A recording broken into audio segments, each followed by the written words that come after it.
लेकिन एक मूलभूत जरूरत तो है समाज को बनाए रखने की, जो बेसिक नीड है वो तो सबको सामान मिलनी चाहिए ना। शिक्षा, स्वास्थ्य, रोजगार, रहने का घर, पीने का पानी। पीने का पानी भी लोगों को अब एक्सेसिबल नहीं मिल पा रहा। शहरों में आप जाकर के देख लीजिए कि 50 रुपए का बोतल खरीद के पीते हैं, जो आज से 10 साल पहले आपको इजीली अवेलेबल था। वातावरण का नुकसान, जिस तरह से वातावरण प्रदूषित हो रहा है, जिस तरह से नेचुरल रिसोर्सेज आपके घट रहे हैं, जिस तरह से उत्तराखंड और हिमाचल में रोज लैंडस्लाइड और बर्फबारी हो रही है, ग्रीनलैंड जिस तरह पिघल रहा है, तो क्या ये प्रभाव जो है, प्रभाव नहीं दिख रहा है इसका? और उसका न्याय के ऊपर क्या असर है? न्याय के ऊपर सबसे बड़ा असर है। अब ये डिपेंड करता है कि आप न्याय को कैसे परिभाषित करें। अब अमेरिका अगर है तो न्याय को इसी रूप में परिभाषित करेगा कि यूक्रेन में हम आपको सुरक्षा दे रहे हैं, इसके साथ जितने रिसोर्सेज हैं हमारे हवाले कर दो। साम्राज्यवादी नीति का इससे बड़ी पराकाष्ठा आप कहीं नहीं देख सकते। जैसा उसने बोला कि तुम हमें सब रिसोर्सेज दे दो, हम तुम्हारी सुरक्षा का गारंटी लेते हैं। शायद इतना ओपन किसी नेता ने नहीं दिया। क्या ये न्याय है? क्या ये न्याय का फॉर्मूला है? और एक स्तर पर आकर के ये लगता है कि न्याय का फॉर्मूला या न्याय आधारित विकास का फॉर्मूला एक नारा बन करके रह गया है। ये दिखाया जाता है कि हम ये नारा दे रहे हैं, लेकिन उसके मूल में जो चीजें चल रही हैं उसे समझने की आवश्यकता है। तो कहने का मतलब ये है कि जो तकनीकी क्रांति है निश्चित तौर पर एक बहुत बड़ा बदलाव लेके आ रही है। वो सकारात्मक भी है, नकारात्मक।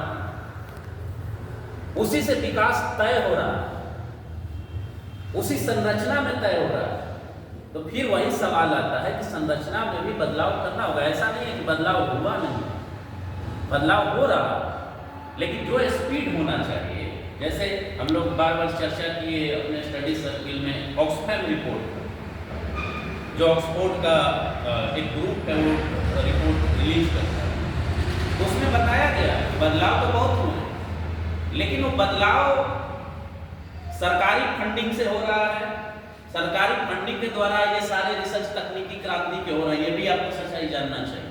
ये बड़े बड़े जो रिसर्च हुए हैं क्वांटम कंप्यूटर पर, आर्टिफिशियल कृत्रिम जो आप कहें कि बुद्धिमत्ता है उस पर, वो सारी फंडिंग सरकारों प्राइवेट सेक्टर का नहीं है। ये सच्चाई छुपाई जाती है।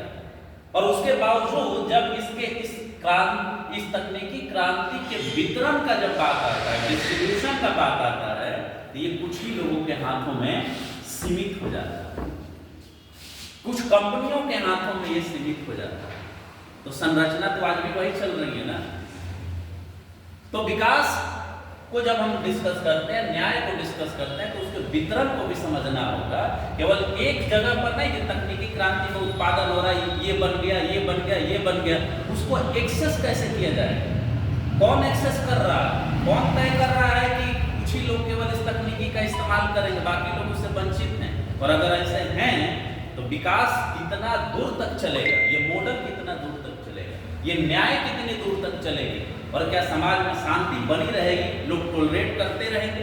ये एक बहुत बड़ा सवाल है जिस पे हम लोग आज चर्चा करेंगे, बातचीत करेंगे, समझेंगे एक दूसरे से कि आखिर ये क्या, कैसे काम कर रहे हैं, एक दूसरे से समझ करके आगे फिर इसको बढ़ाने का काम करेंगे। तो फिलहाल मैं यही एक इसका परिचय, हालांकि थोड़ा ज़्यादा परिचय हो गया, तो इसको यही मैं विराम देता हूँ। और सर कहाँ गए, उनसे रिक्वेस्ट करूंगा कि दूसरे वक्ता संचालक फर्स्ट क्लास सर संचालन भाई, आप हमने परिचय ब्रीफ में वो कर दिया, आप आगे